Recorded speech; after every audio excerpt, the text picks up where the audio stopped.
এখন কেউ এগুলো স্বীকার করে আল্লাহর আনুগত্য করেছে, কেউ অস্বীকার করে কাফের হয়ে গেছে, আবার কেউ মুখে স্বীকার করেছে মনে স্বীকার করে নাই। এই অবস্থায় দোদুল্যমান থেকে মুনাফিক হয়েছে। আল্লাহ রাব্বুল আলামিন তাকে শেষ নবী হিসেবে পাঠিয়েছেন। মাত্র 23 বছরের মধ্যে তাকে আল্লাহ পাক কোরআন এবং সুন্নাহর মধ্য দিয়ে এমন সমাজ বিপ্লবের তৌফিক দিয়েছিলেন, যার ফলশ্রুতিতে সমাজের প্রতিটা জাহেলিয়াত এর শিকড় তিনি উপড়ে ফেলেছেন। অন্য নবীদের ক্ষেত্রে কিন্তু এমনটা হয়নি। দেখুন, ইব্রাহিম আলাইহিস সালাম, আপনি তার হিস্ট্রি পড়লে কিন্তু এটা পাবেন না। ইউসুফ আলাইহিস সালাম, এটা পাবেন না। নূহ আলাইহিস সালাম, মোসেস, তাদের ভাষায় মোসেস, আমরা বলি মুসা, মুসা আলাইহিস সালাম, ঈসা ইবনে মারিয়াম, দাউদ এবং সুলাইমান, ইসহাক, ইয়াকুব, ইউনুস, সবার জীবনী পড়ে দেখবেন আর নবী সাল্লাল্লাহু আলাইহি ওয়াসাল্লামের জীবনী পড়ে দেখবেন। দুটোর মধ্যে পার্থক্য আছে। আল্লাহ পাক নবী সাল্লাল্লাহু আলাইহি ওয়াসাল্লামকে ইহকাল পরকাল দুই জগতের বিজয় দান করেছেন এবং মানবতার প্রতিটা সমস্যার সমাধান আছে এমন কিতাব নাযিল করেছেন। এবং এই সমস্যাগুলো কিয়ামত পর্যন্ত আসতে থাকবে, নতুন নতুন সমস্যা আসতে থাকবে, কিন্তু সলিউশন এই কোরআন সুন্নাহর মধ্যেই থাকবে। এমন একটা কিতাব আল্লাহ পাক নাযিল করেছেন, এমন একটা সুন্নাহ আল্লাহ পাক নাযিল করেছেন। যখন নবী সাল্লাল্লাহু আলাইহি ওয়াসাল্লাম নবী হননি, তিনি কেমন মানুষ ছিলেন একটু দেখেন। আমাদের অনেকের বাবা আছে, মা আছে, টাকা পয়সা, ব্যাংক ব্যালেন্স, প্রতিপত্তি সব আছে, তারপরে আমরা হতাশ হয়ে আত্মহত্যা করি, তাই না? নবী সাল্লাল্লাহু আলাইহি ওয়াসাল্লামের বোধ শক্তি যখন হলো, তিনি দেখলেন তার বাবা নাই, এতিম, তার মা নাই, এতিম, দাদার সংসারে মানুষ হচ্ছেন, তারপরে চাচার সংসারে মানুষ হচ্ছে। দাদার নাম কি? Abdul Muttalib. চাচার নাম আবু তালেব। আবু তালেব এমন একজন ব্যক্তি ছিলেন যিনি জীবনের শেষ মুহূর্ত পর্যন্ত নবী সাল্লাল্লাহু আলাইহি ওয়াসাল্লামকে প্রোটেকশন দিয়েছেন। তাই যারা ইসলামের হেদায়েত এখনো পায়নি বা যারা এখন ইসলামের বিপরীত শক্তি হিসেবে কাজ করছে, তাদের মধ্যেও যে এমন কেউ থাকবে না যে ইসলামের পক্ষে এসে দাঁড়াবে, এই চিন্তাটা ঠিক না। ওমর রাদিয়াল্লাহু আনহু কিন্তু আগে কি ছিলেন? কাফের ছিলেন, নবীকে হত্যা করতে এসেছিলেন। মুসলিম হয়েছেন না? ইসলামের দ্বিতীয় খলিফা হয়েছেন। খালিদ বিন ওয়ালিদ জীবনে 100টা যুদ্ধ করেছেন ইসলামের পক্ষে, সবগুলোতে জয়লাভ করেছেন। তিনি আগে কাফের ছিলেন না? উহুদের যুদ্ধে তার হাতেই মুসলিমরা শহীদ হয়েছে। হামজা আগে ছিলেন অমুসলিম, পরে মুসলিম হয়েছেন। তো অমুসলিম কেউ হলেই যে তাকে নিন্দার চোখে দেখতে হবে, ঘৃণার চোখে দেখতে হবে, বিষয়টা এমন নয়। ইসলাম এবং সাম্যের বাণী সবার কাছে পৌঁছাতে হবে। বলা যায় না এখন যত হিন্দু ভাই আছে বাংলাদেশে, এদের মধ্যে এমন মানুষ ইসলাম কবুল করতে পারে যারা হবে এই যুগের ওমর, এই যুগের হামজা হতে পারে, সম্ভাবনা আছে আছে। আবার মুসলিমদের মধ্যে এমন অনেক মানুষ বের হতে পারে যারা হবে এই যুগের আব্দুল্লাহ বিন উবাই। নাম শুনেছেন তো? মুনাফিকদের সর্দার। তো হেদায়েত কার তাকদীর আছে আমরা জানি। এই জন্য সবার প্রতি কোরআন সুন্নাহর দাওয়াতটা পৌঁছাতে হবে আমভাবে। এখানে হিংসা বিদ্বেষের সুযোগ নাই। আসুন, নবী হওয়ার আগে তিনি দেখছেন তার পিতা নাই, মা নাই। তিনি আমাদের মতো অনেক বিলাসী ফ্যামিলিতে জন্ম নেননি, কিন্তু উচ্চ বংশে জন্ম নিয়েছিলেন। বংশটা ছিল সম্মানিত।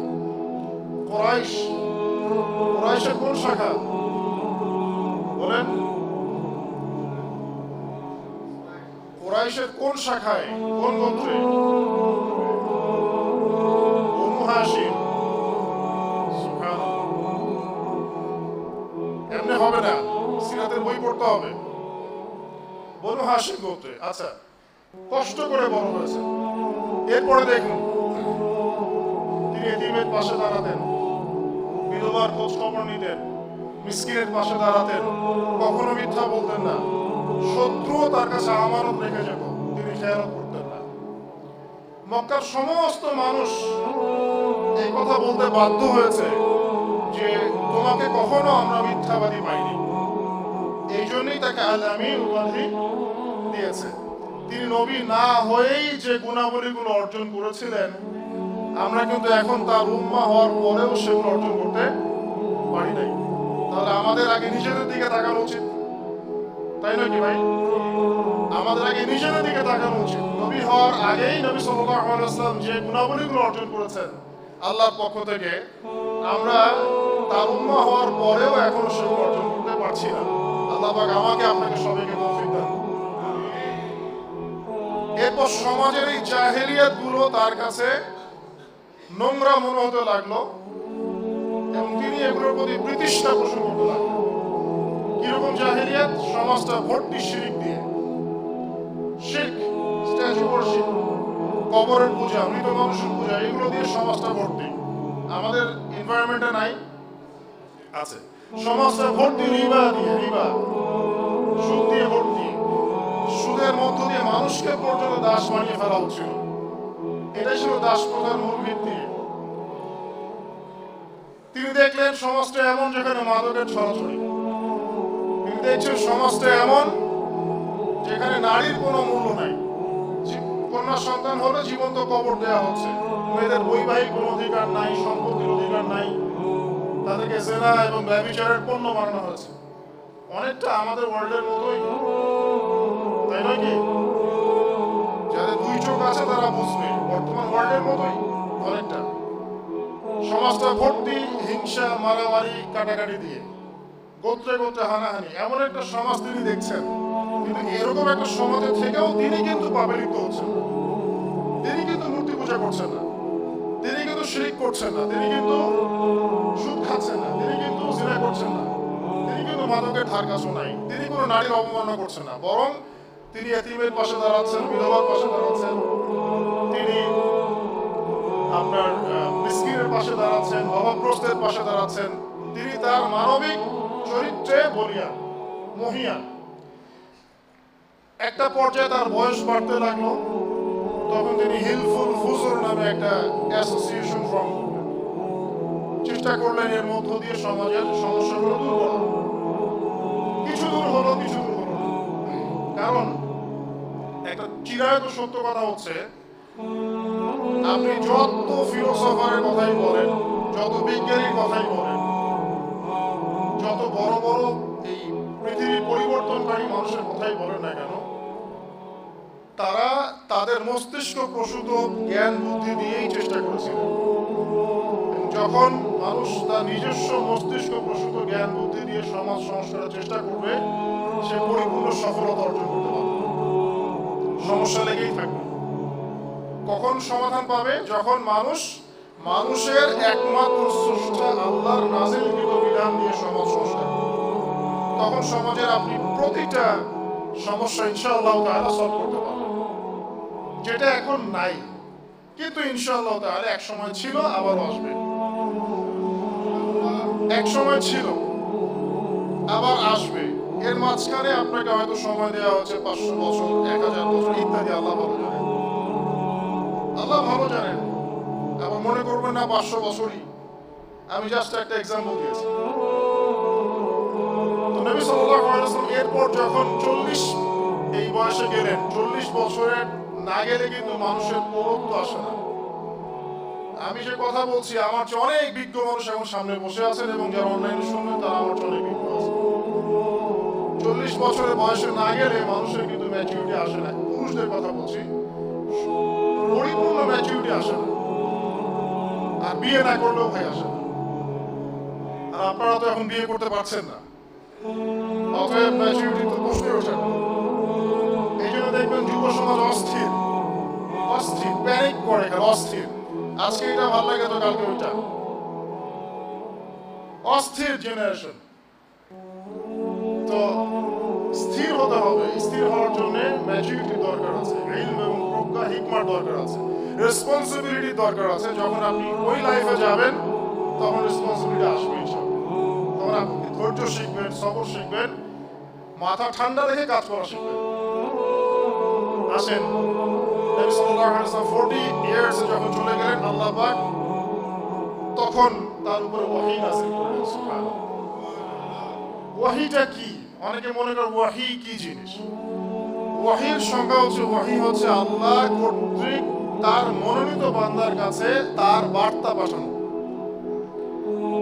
এখন আমরা সায়েন্সের মাধ্যমে অনেক কিছু ব্যাখ্যা করি, অমুক গ্রহে প্রাণী আছে, অমুক গ্রহে প্রাণ আছে, ওরা সিগন্যাল পাঠাচ্ছে, আমরা পাঠাচ্ছি, এগুলো মানুষ বিশ্বাস করে। আল্লাহ রাব্বুল আলামিন তার এই বান্দাদের ভালোর জন্য, তাদের সংস্কারের জন্য তার পক্ষ থেকে ওহী পাঠাতে পারেন, বিশ্বাস করি না। এটা তো আনসাইন্টিফিক, এই অবিশ্বাসটাই তো আনসাইন্টিফিক।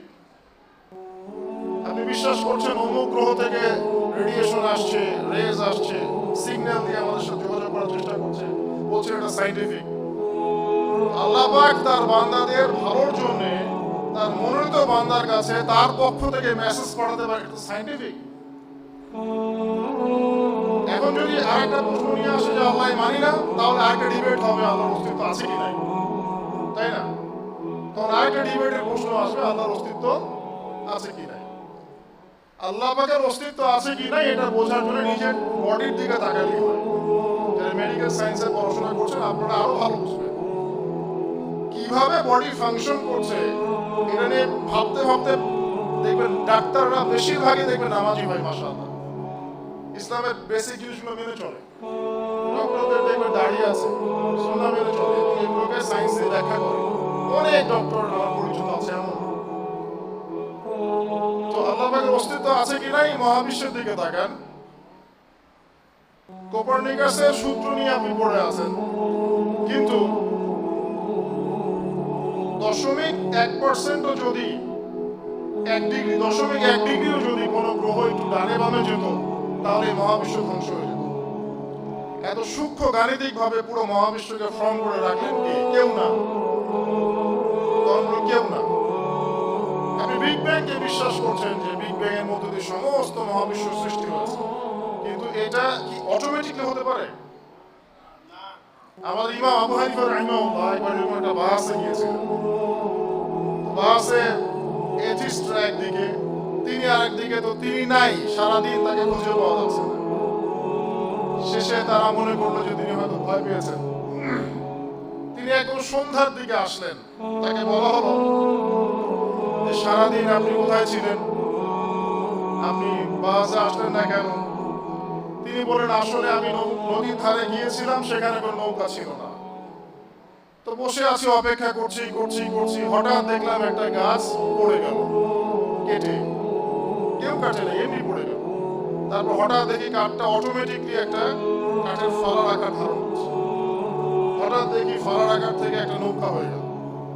হঠাৎ একটা মাঝি চলে আসলো, হঠাৎ একটা পাল উঠলো, এবং তারপরে আমি নৌকা সাওয়ার হয়ে এখানে বাসে আসলাম। তো নাস্তিকরা বলে এটা কি পসিবল? তখন তিনি বলেন বাস শেষ, আমি জিতে গেছি। যদি এটা পসিবল না হয়, তুমি কিভাবে মনে করলা যে পুরো মহাবিশ্ব কোন স্রষ্টা ছাড়াই সৃষ্টি হয়েছে? আবু হানিফা রাহিমাহুল্লাহর এত গভীর ফিকহের পাণ্ডিত্য ছিল যে অনেক ইমাম বলতেন তিনি যদি চান একটা কাঠকে লোহা প্রমাণ করতে পারবেন। এত সূক্ষ্ম বুদ্ধি, ফিকহের জ্ঞান কিন্তু অনেক গভীর। যাই হোক, ওইদিকে আমরা যাচ্ছি না।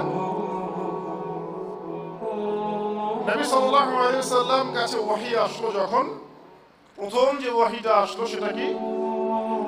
ইকরা বিসমি রাব্বিকাল্লাযী খালাক, সূরা আলাকের প্রথম 5টা আয়াত। এই তো তিনি তখন কোথায় ছিলেন? গারে হেরায়। সেখানে কি করছিলেন? তিনি নীরবে নিভৃতে আল্লাহকে ডাকছিলেন যে আল্লাহ, আমাকে সমাজ এই পরিবর্তন করার জন্য কিছু আপনার পক্ষ থেকে দান করুন। এগুলো দেখতে দেখতে তার মধ্যে একটা তৃষ্ণা জেগেছিল, আসুন।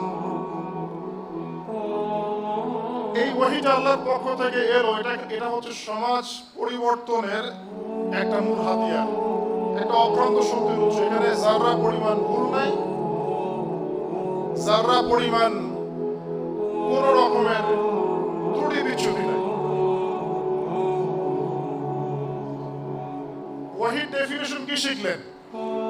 আল্লাহর পক্ষ থেকে আসা এমন একটা বিধান যেটা আল্লাহ পাক তার মনোনীত কোনো বান্দার উপর নাজিল করেন, যার মধ্যে কোনো ভুল থাকতে পারে না, যার মধ্যে কোনো ত্রুটি থাকবে না, যেটা মেনে নিলে মানুষ মুসলিম হয়, না মানলে মানুষ কাফের হয়, আর এর সাথে ইন্টারনালি গাদ্দারি করলে সে মুনাফিক হয়। সিম্পল। আর যদি এটা মেনে নিয়ে কেউ আমল করতে গিয়ে ভুল করে তখন হয়তো জালেম হবে, ফাসিক হবে ইত্যাদি, কিন্তু তার তওবার দরজা খোলা থাকবে। নবী সাল্লাল্লাহু আলাইহি ওয়াসাল্লামের কাছে প্রথম যে আয়াত নাযিল হলো সেটা হচ্ছে পড়াশোনা সংক্রান্ত। তার মানে আপনাকে বুঝতে হবে, আমাকে বুঝতে হবে যে সর্বপ্রথম যে বিষয়টা দরকার আমাদের এই মুসলিম উম্মাহর, সর্বপ্রথম যে বিষয়টা দরকার সেটা হচ্ছে জ্ঞানের রেভলিউশন। সর্বপ্রথম আপনার আমার দরকার জ্ঞানের বিপ্লব। ইলম অর্জন করা ছাড়া আপনি আমি কিছুই করতে পারবো না। নিজেদের অজ্ঞতাও দূর করতে পারবো না, অন্যের সমস্যাও দূর করতে পারবো না। সর্বপ্রথম দরকার জ্ঞান। শিক্ষার আলো ঘরে ঘরে জ্বালতে হবে। এই শিক্ষা আমরা কখনোই বলবো না যে শুধুমাত্র কোরআন এবং হাদিস নিয়ে আপনি পড়ে থাকবেন, আমি এটা বলছি না। বরং এই যুগকে ডিল করার জন্য যত সাবজেক্ট প্রয়োজন সমস্ত সাবজেক্টগুলো একসাথে করে আপনাকে পড়াশোনা করতে হবে। তখন কি আপনি দেখবেন কোরআন সুন্নাহকে হাতে নিয়ে আপনি ওয়ার্ল্ডকে চ্যালেঞ্জ করতে পারছেন। আর যদি শুধুমাত্র এককেন্দ্রিক পড়াশোনা করেন তাহলে যা হচ্ছে তাই হবে, তাই নয় কি? যা হচ্ছে তাই হবে। তো পড়াশোনাটা হবে এমন, আপনার সিলেবাসটা হবে কনস্ট্রাকটিভ। আপনি কোরআন পড়বেন, সুন্নাহ পড়বেন, অ্যারাবিক ল্যাঙ্গুয়েজ শিখবেন, এরপর আপনি যেখানে যেখানে পড়াশোনা করছেন science, arts, commerce, medical science, engineering আপনি পড়বেন। এইসব পড়া আবার ছেড়ে দিয়েন না। অনেক যুবককে এখন দেখি সব পড়াশোনা ছেড়ে দিয়ে মাদ্রাসায় ভর্তি হতে যাচ্ছে। পিতা মাতার টেনশন, বাড়িতে খাওয়া দাওয়া করেন না, অস্থির অবস্থা। এই জায়গায় কেন গেলেন? এই পরামর্শ কে দিল? সবাই তো ফকিহ হবে না, সবাই কিন্তু ইমাম হবে না, সবাই কিন্তু আলেম হবে না, সবাই মুহাদ্দিস হবে না। কিন্তু আপনি যে সাবজেক্টে পড়াশোনা করছেন ওই জ্ঞানটাকে আপনাকে ইসলামের কল্যাণে কাজে লাগাতে হবে। সবার জায়গা থেকে ইসলামের জন্য করার সুযোগ আছে। তো খুব বেশি মানে কনজাস্টেড হবেন না। আপনি আপনার জায়গা থেকে পড়াশোনা করেন, তবে পড়াশোনার মধ্যে কোরআন সুন্নাহ এগুলো ঢোকান। তখন দেখবেন আপনি যেখানে আছেন সেখান থেকেই দ্বীনের খেদমত করতে পারবেন ইনশাআল্লাহ তাআলা। একজন ডক্টর কি দ্বীনের খেদমত করতে পারে না? একজন ইঞ্জিনিয়ার সে কি দ্বীনের খেদমত করতে পারে না? একজন অর্থনীতিবিদ সে ইসলামের খেদমত করতে পারে না? একজন পলিটিশিয়ান যদি সে ভালোভাবে পলিটিক্যাল সায়েন্স পড়ে সে কি পলিটিক্স দিয়ে ইসলামের খেদমত করতে পারবে না? সুযোগ কি নাই? তাহলে শুধুমাত্র আপনি ইমাম হতে হবে, মুফতি হতে হবে, ফকিহ হতে হবে এই চিন্তাটা বাদ দিতে হবে, কারণ সবাই এটা হতে পারবে না। এটা নির্দিষ্ট কিছু মানুষ হবে, ঠিক আছে? আর বাকিরা তাদেরকে ফলো করবে। সিম্পল। নবী সাল্লাল্লাহু আলাইহি ওয়াসাল্লামের কাছে প্রথম যে ওহী এর মধ্যে আমাদের মেসেজ আছে সেটা হলো পড়াশোনা, ইলম অর্জন করতে হবে, এটা প্রথম কাজ। দ্বিতীয়ত নবী সাল্লাল্লাহু আলাইহি ওয়াসাল্লাম এই ওহী পাওয়ার পরে একটু বিচলিত হয়ে গিয়েছিলেন। এটা হচ্ছে ওহীর একটা ভার, ওহীর একটা ওয়েট আছে। কাঁপছিলেন। খাদিজা রাদিয়াল্লাহু আনহাকে বলছেন যে আমাকে কম্বল দিয়ে আবৃত করো। সহিহ বুখারীর মধ্যে হাদিসটা আছে। আমি আমার নিজের নফসের উপর ভয় পাচ্ছি, আমি নিজের নফসকে নিয়ে ভয় পাচ্ছি। খাশিতু আলা নাফসি। খাদিজা রাদিয়াল্লাহু আনহা বলছেন আপনি ভয় পাবেন না, কারণ আপনি এতিমের খোঁজ খবর নেন, আপনি বিধবার পাশে দাঁড়ান, আপনি মানুষের কল্যাণ করেন, আপনাকে আল্লাহ পাক লাঞ্ছিত করবেন না ইনশাআল্লাহ, আপনার কোনো ভয় নেই। ঘরে এমন একজন স্ত্রী থাকলে আপনি ইনশাআল্লাহ অনেক বুস্টাপ হবেন দিনের পথে কাজ করবেন। তাই বিয়ে করার সময় অবশ্যই দিনদার মেয়ে দেখে বিয়ে করবেন। এবার আসেন খাদিজা রাদিয়াল্লাহু আনহার বয়স কত ছিল? 40। কোন 25 বছরের সুদর্শন যুবক 40 বছরের মেয়েকে বিয়ে করতে চাইবে, যেটাকে নিয়ে কোনো কথা নবী সাল্লাল্লাহু আলাইহি ওয়াসাল্লামের সমালোচনা কখনো করেন? কোন 25 বছরের যুবক 40 বছরের একজন মানে ম্যাচিউরড, তার চেয়ে বয়সে বড় 15 বছরের বড় মেয়েকে বিয়ে করতে চাইবে কোন পুরুষ? আপনি করবেন কি?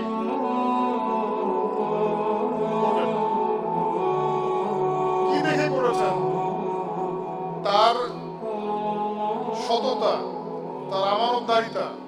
নবী সাল্লাল্লাহু আলাইহি ওয়াসাল্লামকে ব্যবসা করতে পাঠিয়েছিলেন, তার এই সততা আমানতদারিতা দেখে মুগ্ধ হয়ে খাদিজা রাদিয়াল্লাহু আনহা নিজে প্রস্তাব পাঠিয়েছেন। নবী সাল্লাল্লাহু আলাইহি ওয়াসাল্লাম এই বিয়েটাই প্রমাণ বহন করে যে নবী নবী সাল্লাল্লাহু আলাইহি ওয়াসাল্লাম বিয়েটাও করেছেন দ্বীনের জন্য। অবশ্যই ভালোবাসা ছিল স্বামী স্ত্রীর মধ্যে, অবশ্যই প্রগাঢ় ভালোবাসা ছিল, কিন্তু খাদিজা রাদিয়াল্লাহু আনহা তার সমস্ত সম্পদ দ্বীনের জন্য ঢেলে দিয়েছেন।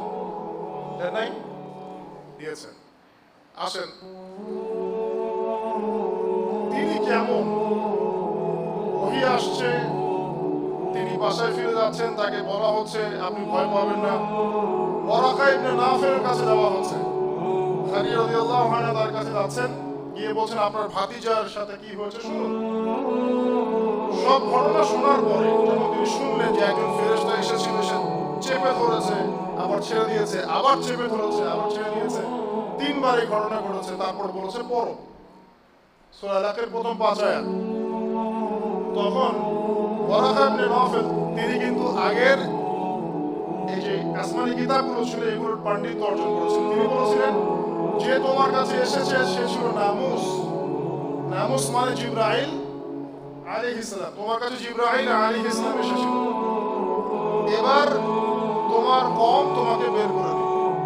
তখন নবী বলেছেন ওয়া মুখরিজিয়া, তারা কি আমাকে বের করে দিবে? কিন্তু তারা তো আমাকে আল আমিন বলে, আমাকে বিশ্বস্ত বলে, তারা আমাকে কেন বের করে দিবে? এটা ভালো প্রশ্ন। তারা আমাকে কেন বের করে দিবে সমাজ থেকে? তারা তো আমাকে আল আমিন বলে। তখন তিনি বলছিলেন এর পূর্বে যার কাছেই এই ফেরেশতা এসেছে ওহী নিয়ে, তাকেই তার কম বের করে দিয়েছে। কি বুঝলেন? এর পূর্বে যার কাছেই এই ফেরেশতা এসেছে ওহী নিয়ে, তাকেই তার কম বের করে দিয়েছে। তার মানে এই যে ওহীর যে বিধানের কথা বলা হবে, এর আলোকে সমাজ সংস্কারের কথা বলা হবে, সবার এটা মনোভূত হবে না, কখনোই হবে না। এবং প্রত্যক্ষ পরোক্ষভাবে এর বিরোধিতাও মানুষ করবে। এমনও হতে পারে যে সমাজ থেকে তাদেরকে বহিষ্কার করা হতে পারে। এটা নবী সাল্লাল্লাহু আলাইহি ওয়াসাল্লাম অবাক হয়ে জিজ্ঞাসা করলেন, এই হাদিসে কোথায় আছে? সহিহ বুখারীর প্রথম দিকে আছে, ওহী অধ্যায়ে দেখবেন। সহিহ বুখারীর একদম প্রথম দিকে ওহী অধ্যায়ে আছে। এবার তিনি যখন বিছানায়, আল্লাহ পাক দ্বিতীয় আয়াত নাযিল করছেন, দ্বিতীয় ওহী, ইয়া আইয়ুহাল মুদাসসির কুম ফাআনযির, হে চাদর আবৃত রাসূল আপনি উঠুন এবং সতর্ক করুন। এই উঠুন মানে কি বিছানা থেকে ওঠা, নাকি ওহীর এই দাওয়াতটা নিয়ে মাঠে নামা? কোনটা? এটা বোঝার জন্য কি পিএইচডি করার দরকার আছে? নবী সাল্লাল্লাহু আলাইহি ওয়াসাল্লামকে আদেশ করা হচ্ছে আপনি রাসূল, নিশ্চিত হয়ে যান আপনি রাসূল, কোনো সন্দেহ করবেন না, আপনি সর্বশেষ রাসূল, আপনি আমার মনোনীত বান্দা, আপনার কাছে আমি ওহী করেছি, আপনি ওহীটা নিয়ে এখন মানুষকে দাওয়াত দেন। তাহলে দ্বিতীয় কাজ কি আপনার? জ্ঞান অর্জন করার পরে মানুষকে ইসলামের দাওয়াত দেয়া। সিম্পলি বোঝা যাচ্ছে কি আমার কথা? আচ্ছা, প্রথমে ওহী আসবে, সেই ওহীর চর্চা হবে, পড়াশোনা হবে, জ্ঞান অর্জন করবেন, আমল করবেন। এরপর কি? কুম ফাআনযির, উঠুন এবং সতর্ক করুন। এবার আপনাদের দায়িত্ব হচ্ছে উঠুন এবং মানুষকে সতর্ক করুন। কি থেকে সতর্ক করবেন?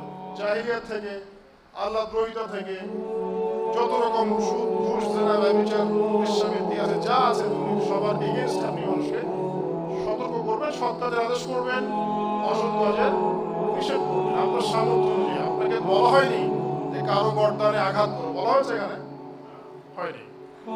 এবার দেখুন, যে মানুষটা এদিন থেকে এই অবস্থায় আসলেন, এইটুকু সময়ের মধ্যে আমরা একটু তাকে চিনি, একটু চেনার চেষ্টা করি। তিনি কখনো মিথ্যা বলেন নাই, কাউকে ঠকাননি, প্রতারিত করেন নাই, কারো ইজ্জত হানি করেন না, কথা বললে সত্য কথা বলেন, আমানত দেওয়া হলে তিনি আমানত রক্ষা করেন, এতিমের পাশে দাঁড়ান, বিধবার পাশে দাঁড়ান, একদম যাবতীয় মানবিক গুণাবলীতে পূর্ণ। যখনই দাওয়াত দেওয়া শুরু করলেন, এবার সমাজের মানুষ তাকে বলা শুরু করলো কাযযাব, মিথ্যাবাদী, সাহের, জাদুকর, ফারিকুল জামাত, জামাত বিভক্ত করছে। তারপরে আর কি আছে বলেন? মাজনুন, পাগল, অনেক কথা বলা শুরু। কাকে বলা শুরু করবো? একটু আগে যাকে বলছে আল আমিন। তাহলে কারণটা কি? কারণ এই ওহীর দাওয়াত। শুধু তাই না, তার যে চরিত্রে কোনো ত্রুটি ছিল না এটা তো ছিলই না, তার ফিজিক্যাল স্ট্রাকচারও কোনো ত্রুটি ছিল না। চমৎকার কোঁকড়ানো চুল, খুব বেশি কোঁকড়ানো না, আবার খুব বেশি স্ট্রেইটও না, মাঝামাঝি ন্যাচারাল, কুচকুচে কালো, চোখগুলো বড় বড় ডাগর চোখ, চোখের মণিগুলো বড় কালো কুচকুচে, ভ্রুগুলো একদম জোড়া করা, সুন্দর আর্ট করা, সুন্দর। তারপরে গাল মাংস পরিপূর্ণ, দাড়ি কালো, দাড়ি লম্বা, এবং ইন্তেকালের সময় তার মাত্র 17 কি 18টা দাড়ি পেকেছিল, বাকি সব দাড়ি কাঁচা ছিল। কাঁধ চওড়া, কাঁধ চওড়া মানে বুক বড়, এখান থেকে জোড়া কাটা লোমের দাগ চলে গেছে নাভি পর্যন্ত। যখন চাঁদনি রাতে তিনি লাল জামা পরেছিলেন, তখন মানুষ বলতো যে চাঁদ বেশি সুন্দর না তিনি বেশি সুন্দর, এটা আমরা কম্পেয়ার করতে পারতাম। হাতের তালুগুলো ছিল নরম তুলতুলে, মাংস তুলতুলে নরম। ঘাম, এই যে ঘামছি, এই ঘাম দিয়ে সুগন্ধ বেরোতো, ঘাম দিয়ে সুগন্ধ বেরোতো। মানুষ বলবে আনসাইন্টিফিক। শোনেন, আপনি পাপ করা ছেড়ে দেন, দেখবেন আপনার গা থেকে কম দুর্গন্ধ বেরোবে। জানেন, আমল সে হি জিন্দেগি বানতি হ্যায়, কথা আছে। পাপ করা ছেড়ে দেন, দেখবেন আপনার গা থেকে অনেক দুর্গন্ধ কম আসছে। এটা আমি বোঝাতে পারবো না, এটা মারিফতের কথা, এটা বোঝানো যাবে, আপনি বুঝতে পারবেন। কিছু বিষয় আছে যেগুলো আসলে বোঝানো যায় না, স্বপ্ন, রূহ, এগুলো আমরা বুঝাতে পারবো না, আত্মার ব্যাখ্যা বোঝাতে পারবো না। যাই হোক, নবী সাল্লাল্লাহু আলাইহি ওয়াসাল্লামের ঘাম দিয়ে সুগন্ধ বেরোতো, থুতু ফেলছেন, এটা দিয়ে সুগন্ধ বেরোচ্ছে। তারপরে মুখ শক্ত, হাড়াহাড়িগুলো প্রচন্ড শক্ত, বা মাংস, হাঁটতেন মনে হতো যে উপর থেকে একটু নিচে হাঁটছেন, ঝুঁকে ঝুঁকে হাঁটছেন, এমন মনে হতো। যখন কারো দিকে তাকাতেন পূর্ণ মনোযোগ দিয়ে তাকাতেন, যেখানে বসতেন আত্মবিশ্বাসের সাথে বসতেন। যখন কথা বলতেন খুব বেশি বলতেন না, আবার খুব কম বলতেন না, মাঝামাঝি কথা বলতেন, যেন মনে হতো মুক্তা ঝরছে কথা দিয়ে। একটা বইয়ের নাম বলছি আমি, শামাইল তিরমিজি। তিরমিজি রাহিমাহুল্লাহ বলেছেন, যার ঘরে এই বইটা আছে তার ঘরে যেন স্বয়ং নবীজি আছেন সাল্লাল্লাহু আলাইহি ওয়াসাল্লাম। এখানে সমস্ত বিষয়ে লেখা আছে সুন্দর করে হাদিস দিয়ে, তার পুরো অবয়ব। আর চরিত্র তো বড় অপেক্ষা রাখে না। আমরা ইউসুফ আলাইহিস সালামের কথা জানি, তাই না? ইউসুফ আলাইহিস সালামের চেহারা সৌন্দর্য দেখে মেয়েরা হাত কেটে ফেলেছে নিজের অজান্তে, তাই না? আর আমাদের নবীজি মুহাম্মদ সাল্লাল্লাহু আলাইহি ওয়াসাল্লামের চেহারা সৌন্দর্য আর চরিত্রের সৌন্দর্য দেখে সাহাবীরা বদর উহুদ খন্দকে শহীদ হয়ে গেছে, গর্দান নামিয়ে দিয়েছে। আসলে এই মানুষ এখন দাওয়াতি কাজ করছেন, সবাই বলছে কাযিব, কাযযাব, ফারিকুল জামা, মাজনুন ইত্যাদি ইত্যাদি। এবার মানুষ তাকে গালি দেওয়া শুরু করছে, তাকে আঘাত করা শুরু করছে, নামাজ পড়লে গায়ের উপরে নাড়ি ভুঁড়ি চাপিয়ে দিচ্ছে, কাবা ঘরে ঢুকতে দিচ্ছে না, সামাজিক বয়কট করছে, এদিকে আসতে পারবে না, তোমাদের সাথে বিয়ে হবে না, তোমরা শিয়ারে আবু তালেবে গিয়ে থাকো। ওখানে 3 বছর তারা গাছের ছাল পাতা গিয়ে থাকছে। এই মানুষটাকে বলা হচ্ছে আনদির আশিরাতাকাল আকরাবিন, হে মুহাম্মদ সাল্লাল্লাহু আলাইহি ওয়াসাল্লাম, তুমি তোমার নিকট আত্মীয়দেরকে দাওয়াত দাও। তাহলে দাওয়াতের প্রথম স্টেজ কি? আপনি আপনার নিজের পরিবারকে আগে দাওয়াত দিবেন। দেখেন, তিনি প্রথমে কাদেরকে দাওয়াত দিলেন? আলী রাদিয়াল্লাহু আনহু, ছোট বাচ্চা। তারপরে খাদিজা রাদিয়াল্লাহু আনহা, স্ত্রী, আপুর স্ত্রী। আবু বকর সিদ্দিক রাদিয়াল্লাহু আনহু, অনেকটা মিলেমিশে ছিলেন তিনি, তার সাথে অনেকদিন বলতেন, যদি কাউকে বন্ধুরূপে গ্রহণ করতাম তোমাকে করতাম। উসমান রাদিয়াল্লাহু আনহু, বিলাল আল হাবাশি, আব্দুল্লাহ ইবনে মাসউদ, আব্দুর সুমাইয়া রাদিয়াল্লাহু আনহা, ইয়াসির পরিবার, খাব্বাব, এই যে মানুষগুলো, অর্থাৎ যারা কাছের মানুষ, জাফর ইবনে আবি তালেব, যায়েদ ইবনে হারেসা, এই সাহাবীদেরকে তিনি দাওয়াত দেওয়া শুরু করলেন। এবার তারা দাওয়াত কবুল করলেন। আবু বকর সিদ্দিক রাদিয়াল্লাহু আনহু দাওয়াতে আরো অনেক মানুষ ইসলাম কবুল করলেন। ইসলাম তাহলে প্রথম শিখলেন কি? আপনি আপনার কাছের মানুষ ইসলামের দাওয়াত। আগে আপনাকে সমাজে আনতে বলা হয়, আগে নিজের পরিবারটা ঠিক করেন, আপনার পরিবারের মধ্যে ইসলামটা প্রতিষ্ঠা করার চেষ্টা করুন। তাহলে প্রথমে পড়াশোনা, জ্ঞান অর্জন, আমল, দাওয়াতি কাজ, পরিবার, তারপর আসেন। এবার আস্তে আস্তে যখন দাওয়াত বাড়তে থাকলো তখন অত্যাচার বাড়তে থাকলো। অত্যাচারের তো কোনো সীমা নাই। রোদের মধ্যে নিয়ে যে পিটানো হচ্ছে, পাথর চাপা দিয়ে রাখা হচ্ছে। সুমাইয়া রাদিয়াল্লাহু আনহা লজ্জাস্থানে আবু জাহেল বর্ষা নিক্ষেপ করে হত্যা করে ফেলল। মুহাম্মদ সাল্লাল্লাহু আলাইহি ওয়াসাল্লামকে পর্যন্ত আবু জাহেল আঘাত করেছিল। তার গায়ে নাড়িভুড়ি চাপিয়ে দেওয়া হচ্ছে। কত কি করা হচ্ছে। অস্ত্র হাতে নিয়েছিলেন? এখানে আপনাকে শিখতে হবে, ওখানে কিন্তু অস্ত্র হাতে নেওয়ার কোনো সিচুয়েশন ছিল না। এই কারণে সেখানে সশস্ত্র যুদ্ধের কোনো আয়াত নাযিল হয়নি। সিচুয়েশন না বুঝেই যখন মুসলিমরা এই কাজগুলো করে তখন ইসলামের জমিন সংকুচিত হয়ে যায়।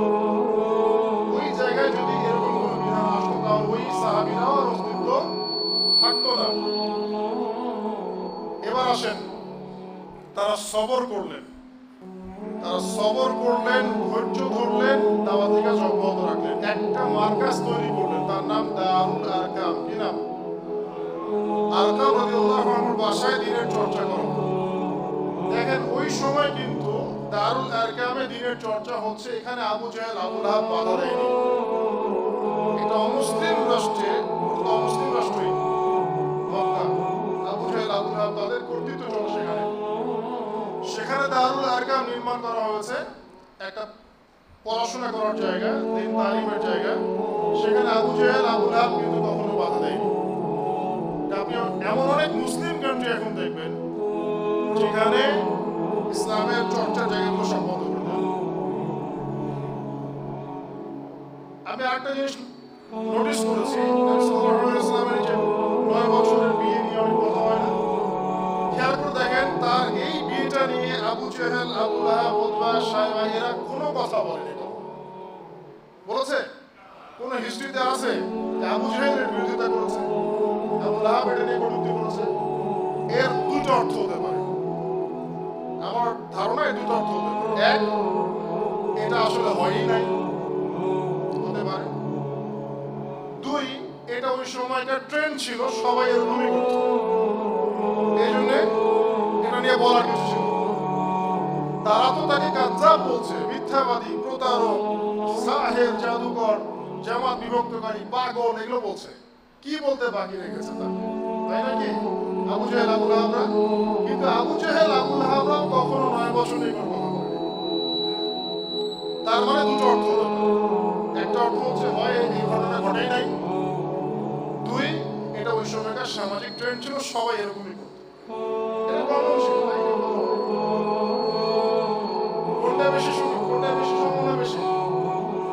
দ্বিতীয়টা। কারণ আমরাও দেখেছি আমাদের নানি, আমাদের তাদের দাদি ইত্যাদি, তাদের অনেক কম বয়সে বিয়ে হয়েছে। যাই হোক, ওইটা আমাদের টপিক না। আসুন এবার আত্মীয় স্বজনদেরকে দাওয়াত দাও, সবাইকে তিনি সাফা পর্বতের পাদদেশে দাঁড় করালেন। কোথায়? সাফা। সাফা কি সাই করেছেন? সাফা মারওয়া কখনো হজরা করেছেন? আল্লাহ পাক তৌফিক দান করুন আমাকে আপনাদের সবাইকে, যেন আমরা শীঘ্রই হজ করতে পারি। সাফা মারওয়ায় যখন সাফা পর্বতের পাদদেশে সবাইকে জড়ো করলেন, এবার আত্মীয়দেরকে ডেকে তিনি বলছেন, আমি যদি বলি যে এই পাহাড়ের পিছনে একটা সেনাবাহিনী অপেক্ষা করছে তোমাদেরকে আক্রমণ করবে, তোমরা কি আমার কথা বিশ্বাস করবে? আত্মীয়দেরকে বলছেন। আত্মীয়রা বলছে অবশ্যই বিশ্বাস করবো, কারণ কখনো তোমাকে আমরা মিথ্যাবাদী পাইনি। এবার তিনি বলছেন, তাহলে আমার কথা শুনুন, আল্লাহ ছাড়া কোনো ইলাহ নাই, তোমরা সবাই বলুন লা ইলাহা ইল্লাল্লাহ তুফলিহুন। শুধু বলেন যে লা ইলাহা ইল্লাল্লাহ, আপনারা সফল হয়ে যাবেন। তখন সবাই সমস্বরে বলে উঠলো যে এই কথা বলার জন্য ক্ষমা করেছো? তখন আবু লাহাব ঢিল নিক্ষেপ করেছিল, তখন সূরা নাযিল হয়েছে তাব্বাত ইয়াদা আবি লাহাবি ওয়া তাব। আর আত্মীয়-স্বজনরাও ইসলাম কবুল নাও করতে পারে আপনার দাওয়াতে। তাই যখন আপনি এই ওহীর দাওয়াত দিয়ে মাঠে নামবেন, তখন কাছের মানুষরা আপনার সাথে না থাকতে পারে, কিন্তু আপনাকে আপনার কাজ করতে হবে। এটা এখন হচ্ছে না, মানে কাছের মানুষ দিন পালন করার কারণে আপনার থেকে দূরে সরে যাচ্ছে না। এটা চিরায়ত সুন্নাহ। দাঁড়িয়ে রাখছেন, কটূক্তি করছে আপনাকে, আপনি হতাশ হচ্ছেন, ফ্যামিলি সাপোর্ট করছে না, কেউ ইসলামিক বই পড়তে দিচ্ছে না, এখন কাপড় পড়লে সবাই আগা চলে দেখছে। এটা কিন্তু চিরায়ত একটা ট্রেন্ড। এতে হতাশ হবে না, কারণ আপনি করছেন আল্লাহর জন্য, আল্লাহ আপনাকে জাযা দিবেন ইনশাআল্লাহ। এবার দুজন ব্যক্তি ইসলাম কবুল করলেন, যাদের ইসলাম কবুলের মধ্য দিয়ে ইসলামটা শক্তিশালী হলো। তাদের দুজনের নাম কি? ওমর ইবনে খাত্তাব, হামজা রাদিয়াল্লাহু আনহু। আমি একটু শর্ট করে নিয়ে আসছেন, একটু ধৈর্য দিয়ে বসেন, কথাবার্তা বলে নেন। দুজন ব্যক্তি, ওমর ইবনে খাত্তাব, হামজা ইবনে আব্দুল মুত্তালিব, তারা ইসলাম কবুল করলেন। ইসলাম কবুলের ঘটনা আমি আগে অনেক লেকচারে বলেছি, আজকে রিপিট করছি। তারা ইসলাম কবুল করার পর ইসলাম শক্তিশালী হলো এবং প্রকাশ্যে ওমর রাদিয়াল্লাহু আনহু বলছেন যে, ইয়া রাসূলুল্লাহ, আলাসনা আলাল হক, আমরা কি হকের উপর নাই? আলাইসু মুশরিকিন, তারা কি মুশরিক নয়? তাহলে কেন আমরা দারুল আরকামেই চর্চা করবো? আমরা প্রকাশ্যে কাবা ঘরে নামাজ আদায়। তখন প্রকাশ্যে কাবা ঘরে নামাজ আদায় শুরু হলো। হামজা রাদিয়াল্লাহু আনহু যখন আসলেন, এসে বললেন, ইয়া ইবনা আখি, হে আমার ভাইয়ের ছেলে, কুনতু আনসুরুকা লিল হামিয়া, আমি তোমাকে এর আগে রক্তের সম্পর্কের কারণে সাহায্য করতাম। আলা আনসুরুকা লিল ইসলাম, আজকে থেকে আমি ইসলামের জন্য তোমাকে সাহায্য করব। তারা ইসলাম কবুল করলেন, ইসলাম শক্তিশালী হলো এবং প্রকাশ্যে দাওয়াত। তাহলে এখানে কি শিখলেন? দাওয়াত দিতে দিতে দিতে এমন কিছু মানুষের মধ্যে ইসলাম পৌঁছে যাবে ইনশাআল্লাহ, যারা অনেক শক্তিশালী, যাদের কথা মানুষ শুনবে। এই দাওয়াত সবাইকে দিতে হবে। তাদের মধ্যে দেখবেন ওমর, হামজা, খালিদ এর বের হয়ে আসবে। তারা যখন ইসলাম কবুল করে ইসলামের প্রচার করবে, তখন দেখবেন ইসলাম শক্তিশালী হবে ইনশাআল্লাহ। আমরা দোয়া করি আল্লাহ পাক যাদেরকে ক্ষমতা দিয়েছেন, আল্লাহ পাক যেন তাদেরকে ঈমানও দান করেন। দোয়া করবেন যে আল্লাহ যাদেরকে ক্ষমতা দিয়েছেন, আল্লাহ পাক যেন তাদের সবাইকে ঈমানও দান করেন, যাতে আল্লাহর দেয়া ক্ষমতা তারা আল্লাহর দ্বীনের স্বার্থে ব্যয় করতে পারে। আল্লাহ পাক তাদেরকে কবুল করুন, আমরা দোয়া করি। এরপর আরো অত্যাচার বাড়লো, এবার জুলুম হচ্ছে দুর্বলদের উপরে। তখন নবীজি বললেন, তাহলে এখন তোমরা মক্কায় থেকো না, চলে যাও হাবাসায়। হাবাসা মানে আবিসিনিয়ায়। আবিসিনিয়া একটা বাদশা ছিলেন, তার নাম বাদশা নাজাশী, যিনি একজন খ্রিস্টান ছিলেন, তারপরে একজন সৎ খ্রিস্টান ছিলেন। আমাদের এখনকার পশ্চিমাদের মতো নয়, বুঝতে পারছেন?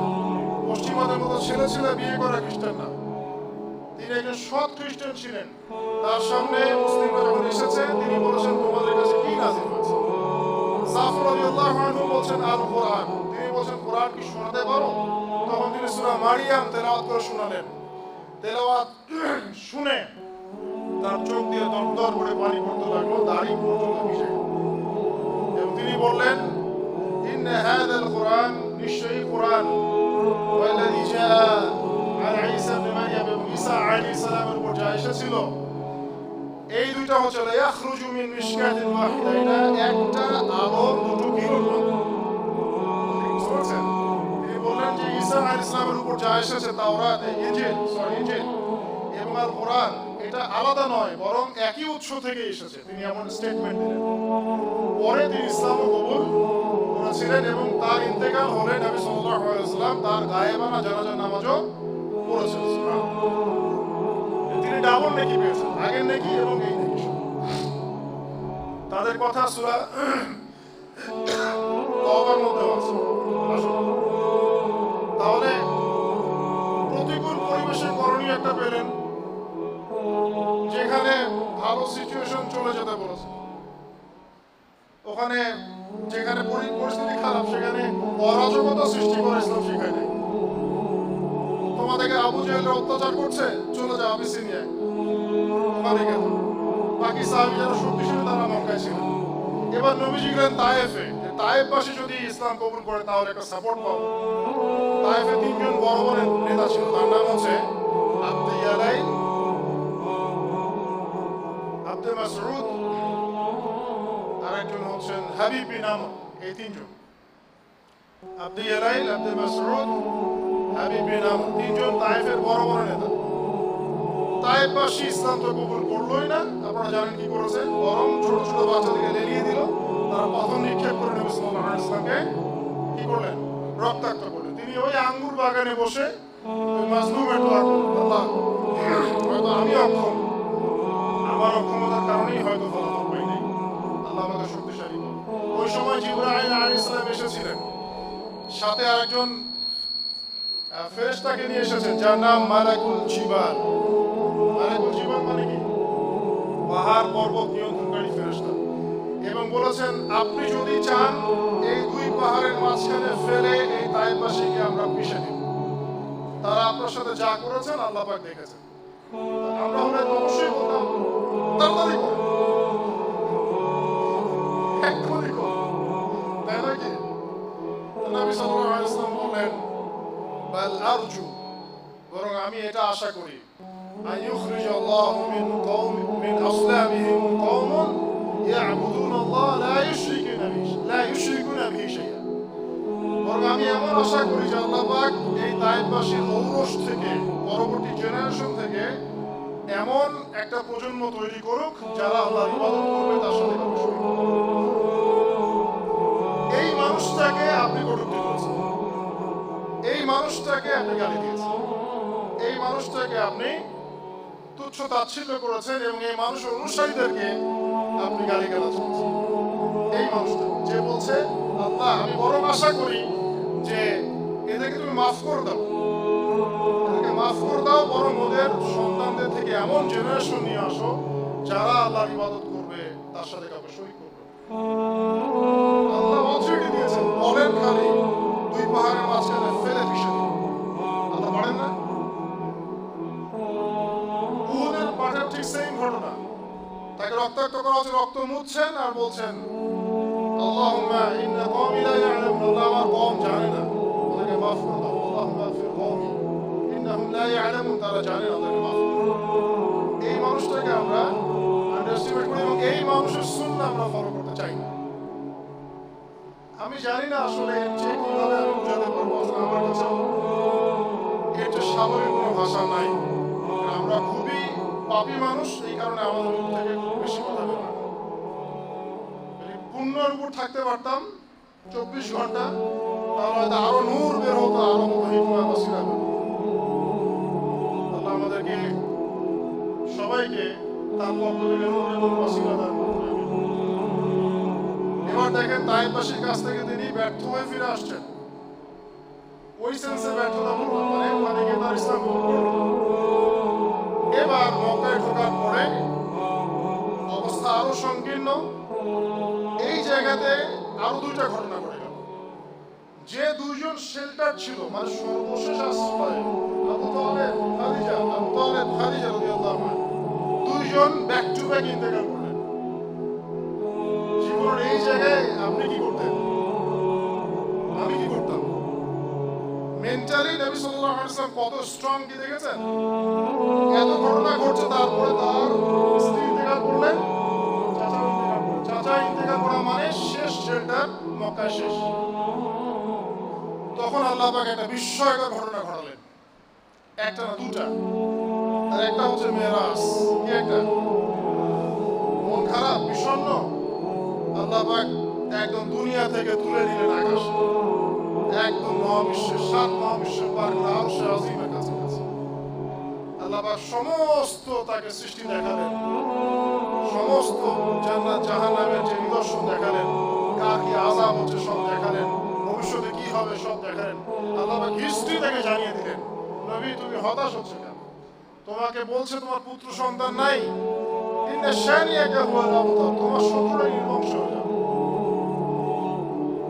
তো মেরাজের ঘটনার পরে তিনি ফিরে আসার পর আরেকটা আল্লাহ পাকের নিয়ামত, সেটা হলো মক্কার দূরে 300 কিলোমিটার দূরে একটা স্বতন্ত্র রাষ্ট্র, ওটাকে স্বতন্ত্র রাষ্ট্র বলা যায়, আর ওটা তখন ওইভাবেই ফাংশন করতো। তার নাম কি? ইয়াসরিব। ইয়াসরিব মানে মদিনা। ইয়াসরিব মানে কি? ওইখানে থাকতো ইহুদিরা এবং পৌত্তলিকরা। ইহুদির 3টা কওম থাকতো, বনু নাজির, বনু কুরাইজা, আর একটা কি বনু কাইনুকা। এই 3টা গোত্র সেখানে থাকতো। এখানে একটা প্রশ্ন আছে, ইহুদিরা ওইখানে কি করতো? কেউ তো দিতে পারবে। ইহুদিরা ওখানে কি করছিল? সারা বিশ্ব থেকে বাদ দিয়ে ওই জায়গায়, যেমন এখন সারা বিশ্ব বাদ দিয়ে তারা জেরুজালেমে কি করে, মানে কি করতেছিল তারা ওইখানে সারা বিশ্ব বাদ দিয়ে মদিনায়? তারা এক্স্যাক্টলি, মাশাআল্লাহ, তারা শেষ নবীর অপেক্ষা করছিল, কারণ তাদের কিতাবে লেখা আছে শেষ নবী আসছেন এবং সেই জামানাটা ক্লোজ। তারা সার্চ করছিল কোথায় শেষ নবী। যখন দেখো সেই নবী এসেছে, কিন্তু তাদের বনু ইসমাইল থেকে আসে নাই, বনু ইসমাইল থেকে এসেছে, তখনই তারা শত্রুতা শুরু করবে। যাই হোক, ওখান থেকে 6 জন যুবক মক্কায় আসলো। কয়জন যুবকদের? এখানে একটা হেদায়েত আছে। ইসলাম সংকীর্ণ, এখন আল্লাহ পাক টেবিলটা চেঞ্জ করছেন। ইসলাম এখন শক্তিশালী হবে আস্তে আস্তে এই জায়গা থেকে। এবং কার হাত ধরে হচ্ছে এবার? যুবকদের হাত ধরে। এবার 6 জন যুবক আসলো, এসে হজের মৌসুম ছিল, তখনও মানুষ হজ করতো, বিকৃত হজ। নবী সাল্লাল্লাহু আলাইহি ওয়াসাল্লাম হজের মৌসুমে দাওয়াত দিচ্ছিলেন। এই 6 জনের নেতার নাম ছিল আসাদ বিন যুরারাহ রাদিয়াল্লাহু আনহু। তিনি এবার নবীজির দাওয়াত শুনলেন। এই 6 জন শুনলো, তারা বলল, আমরা ইহুদিদের কাছে শুনেছি শেষ জামানায় একজন নবী আসবে, আপনি কি সেই নবী কিনা? নবীজি বলেন, হ্যাঁ আমি শেষ নবী, লা নবিয়্যা বা'দি, আমার পরে কোনো নবী নেই। তিনি কোরআন শোনালেন, তারা ইসলাম কবুল করল। এবং 6 জন ফিরে গেল মদিনায়। পরের বছর 12 জনকে নিয়ে আসলো। কয়জনকে? 12 জন। এই 12 জনের সাথে নবী সাল্লাল্লাহু আলাইহি ওয়াসাল্লাম একজন সাহাবীকে পাঠালেন, তার নাম মুসআব বিন উমাইর রাদিয়াল্লাহু আনহু। ইসলামের ইতিহাসের প্রথম দায়ী, ইসলামের ইতিহাসের প্রথম দায়ী, যিনি মক্কা থেকে মদিনায় চলে গেছেন ইসলাম প্রচার করতে। তিনি শহীদ হয়েছেন উহুদের মাঠে। তিনি ধনীর দুলাল ছিলেন, ধনীর দুলাল। এমন পারফিউম ইউজ করতেন যে পারফিউম মক্কায় ইউজ করতেন, এত দামি। ইসলামের জন্য সব ছেড়ে দিয়েছেন। যখন তাকে দাফন করা হয়েছে, তখন তার গায়ে কাফনের কাপড়ও জোটে নাই, তার গায়ে ঘাস দিয়ে তাকে দাফন করা হয়েছে। ইখজিন নামক ঘাস দিয়ে তাকে দাফন করা হয়েছে। যাই হোক, তিনি চলে গেলেন মদিনায় এই 12 জনের সাথে। সেখানে গিয়ে দাওয়াতি কাজ করতে থাকলেন। আওস এবং খাজরাজ নামে 2টা গোত্র ছিল মদিনায়। তাদের মাঝে দাওয়াতি কাজ করতে করতে আস্তে আস্তে 75টা ফ্যামিলি ইসলাম কবুল করল 1 বছরের ব্যবধানে। তখন কিন্তু 75টা ফ্যামিলি অনেক বড় সংখ্যা, এখন না হয় জনসংখ্যা অনেক বেশি। এই 75 জন পরের বছর যখন মক্কায় এলো, এসে নবী সাল্লাল্লাহু আলাইহি ওয়াসাল্লামের কাছে বায়াত করে ইসলাম কবুল করল। তাদের মধ্যে এক নেতা ছিলেন সাদ বিন মুআজ রাদিয়াল্লাহু আনহু, যার ইন্তেকালে আল্লাহর আরশ কেঁপে উঠেছিল এবং যার জানাজার নামাজে 70,000 ফেরেশতা জানাজার নামাজে উপস্থিত ছিল, যিনি খন্দকের যুদ্ধে শহীদ হয়েছিলেন। এই কথাগুলো এই জন্য আপনাদেরকে বলি, বিকজ এই জেনারেশন এখন শাহরুখ খান, আমির খান, সালমান খানকে চিনে, বাট সাদ বিন মুআজকে, খুবাইবকে, মুসআব বিন উমাইরকে বোঝানো, মেসি রোনালদোদেরকে চিনে, এদেরকে চিনে। তা আমি আপনাদেরকে এতটুকু মাফ করতে চাই আপনাদের বিবেকে, যে এগুলো পড়েন, আপনি আপনার শেকড় চিনেন, নিজের শেকড় চিনেন। কথা কি বুঝতে পারছেন? নিজের শেকড়টাকে চিনেন, যে আপনি, আমরা কার বংশধর, কোথা থেকে এসেছি এবং আমরা কাদের কম। আমাদের সাথে ওদের কোনো সম্পর্ক নাই, কিন্তু যাদেরকে আপনি ফ্যান ফলোয়ার্সে বসে আছেন। আসেন, এবার তিনি যখন মদিনায় গেলেন, সেখানে গিয়ে তিনি ইসলামের দাওয়াত দিলেন। এই বড় কমিউনিটি ইসলাম কবুল করলো। ঠিক তার পরের বছর নবী সাল্লাল্লাহু আলাইহি ওয়াসাল্লাম হিজরত করে মদিনায় চলে গেলেন। ইসলাম কিন্তু চেঞ্জ হয়ে গেল, মক্কায় আর থাকার দরকার হচ্ছে না, মদিনায় চলে গেলেন। মদিনায় গিয়ে তিনি এখন মদিনার স্টেট প্রধান, পুরো জামায়াতের আমির, তাই না, স্টেটের প্রধান। তিনি পলিটিক্যাল পাওয়ার, সামরিক পাওয়ার সব তার হাতে। আল্লাহ পাক কিভাবে পরিবর্তন করলেন দেখলেন? যে মক্কায় তিনি মার খেলেন, মদিনায় গিয়ে তিনি সেখানে রাজা, কিং। সুবহানাল্লাহ। এবার প্রথমে মসজিদ নববী নির্মাণ করলেন। নববী নির্মাণ করে সেখানে তালিম শুরু হলো, নামাজ শুরু হলো, আযান শুরু হলো, কিবলা পরিবর্তন হলো, রমজান রোজা ফরজ হলো। এদিকে আবু সুফিয়ানরা কি করলো? মক্কায় ছেড়ে যাওয়া যে আমাদের পণ্যগুলো, এগুলো নিয়ে সিরিয়ায় ব্যবসা করতে শুরু করলো। তখন ওই সিরিয়া যাওয়ার জন্য মদিনায় পাশ দিয়ে যেতে হয়। ওই রাস্তায় আমরা এখন আটকে দিলাম, কারণ এটা আমাদের সার্বভৌম অধিকার। তখন রাষ্ট্রের উপরে একটা আঘাত আসতে পারে, এই জন্য এটা মিলিটারি পাওয়ার আটকে দিলাম। এই ঘটনাকে কেন্দ্র করে কি হলো? বদর। যে বদর যুদ্ধে আপনারা জানেন যে মাত্র 313 জন সাহাবী নিয়ে হাজারের অধিক কাফেরদের বিরুদ্ধে যুদ্ধ করে বিজয় লাভ করা হয়েছে। এটাতে আল্লাহ পাক জয় দিলেন। পুরো আরববাসী জেনে গেল যে নতুন একটা শক্তি এখন রাইজ করছে, একটা কমিউনিটি রাইজ করছে, যে কমিউনিটিকে তাড়িয়ে দেওয়া হয়েছে মক্কা থেকে। তারপরে তারা প্রতিশোধ দিতে আসলো পরের বছর উহুদ। এটাতে প্রায় জিতে যাচ্ছিলাম, কিন্তু শেষমেশ একটা ভুল। ওই তীরন্দাজ 50 জন নামবে না, তারা নেমেছিল। পিছন দিক থেকে খালিদ বিন ওয়ালিদ রাদিয়াল্লাহু আনহু এসে আক্রমণ করে দেন 70 জন মুসলিম শহীদ। এই যুদ্ধের পাশাপাশি আমরা এখানে সাময়িক বিপর্যয়ের সম্মুখীন হলাম। শুধু তাই নয়, নবী সাল্লাল্লাহু আলাইহি ওয়াসাল্লাম নিজেও আঘাতপ্রাপ্ত হয়েছেন, দাঁত শহীদ হয়ে গেছে, পা মচকে গেছে ইত্যাদি। এখানে মাথায় কড়া ঢুকে গেছে। তারপরের বছর আবার তারা পুরো শক্তি নিয়ে আক্রমণ করতে চাইল।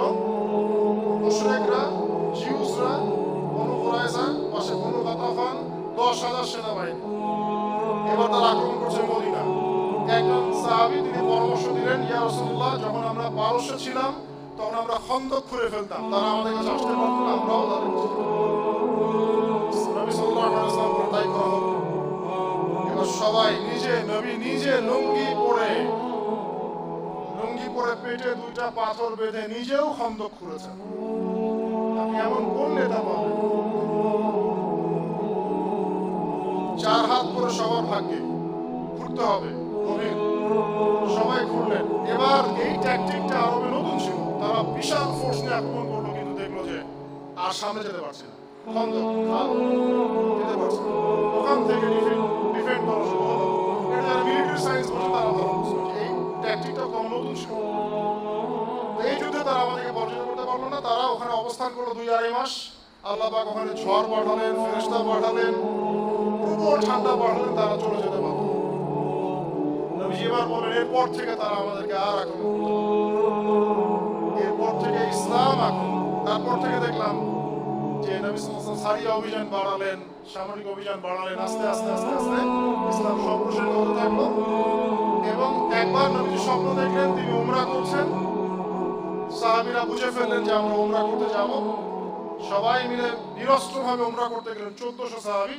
তখন খালিদ বিন ওয়ালিদ রাস্তা আটকে দিলেন, না যাওয়া হবে না। কি করতে হবে? এই বছর আসা যাবে না, পরের বছর আসতে হবে, তাও 3 দিনের জন্য নিরস্ত্রভাবে। আগামী 10 বছর আমরা কোনো যুদ্ধ করব না, তোমাদেরকেও আমাদের দলে আসলে ফিরাই দিব না, আমাদেরকেও তোমাদের দলে গেলে ফিরাই দেওয়া লাগবে, এরকম চুক্তি দিল। নবী সবগুলোতে ডিল করলেন। এটার নাম হুদায়বিয়া সন্ধি। আগামী 10 বছর মুসলিমরা কেউ কারোর সাথে লড়বে না। তার মানে 10 বছর আমরা সবচেয়ে বড় এনিমির হাত চেপে ধরেছি। এখন ছোট ছোটদেরকে সাহায্য করার সময় চলে এসেছে। নবী ঠিক এটাই করবেন। তার পরের বছর তিনি খায়বার আক্রমণ করবেন, বিজয় লাভ করবেন। বনু নাজিরকে আগেই বের করে দিয়েছিলেন। তারপরে পররাষ্ট্রনীতি অ্যাপ্লাই করলেন। রোমের সম্রাটের কাছে দাওয়াত পাঠালেন, কেসরার কাছে পারস্যে দাওয়াত পাঠালেন, মিশরের মুকাউকিস তার কাছে দাওয়াত পাঠালেন, আবিসিনিয়ার নাজাশি তার কাছে দাওয়াত পাঠালেন। মানে পুরো বিশ্বে দাওয়াতি কাজ শুরু হলো। চিন্তা করছেন কোন ইসলাম? ওই যে মক্কার ইসলাম। তাকে গালিগালাজ করা হচ্ছে, বয়কট করা হচ্ছে, কাছের ছাত্রতা গিয়েছিল। ওই ইসলাম এখানে কোথায়? এইখানে এখন পররাষ্ট্রনীতিতে। দিন দিন ইসলাম মুসলিমদের সংখ্যা বাড়তে লাগলো। এরপর মাত্র 3 বছরের ব্যবধানে, 3 কি 2 বছরের ব্যবধানে, 10 বছর যাওয়াই লাগে নাই, এই কাফেররা চুক্তি ভঙ্গ করলো, মুশরিকরা। এই ভঙ্গ করার কারণে নবী সাল্লাল্লাহু আলাইহি ওয়াসাল্লাম বিশাল ফোর্স নিয়ে কাউকে না জানিয়ে মক্কা অ্যাটাক করলেন। আস্তে আস্তে মক্কা বিজয় হয়ে গেল, সমস্ত মূর্তি ভেঙে ফেলা হলো। সবাইকে মাফ করে দেওয়া হলো, সবাইকে মাফ করে দেওয়া হলো। এতদিন শত্রুতা করেছে, তারপরেও মাফ করে দেওয়া হলো। নবীজি বলেন, আনতুমু তুলাকা, তোমরা আজকে মুক্ত।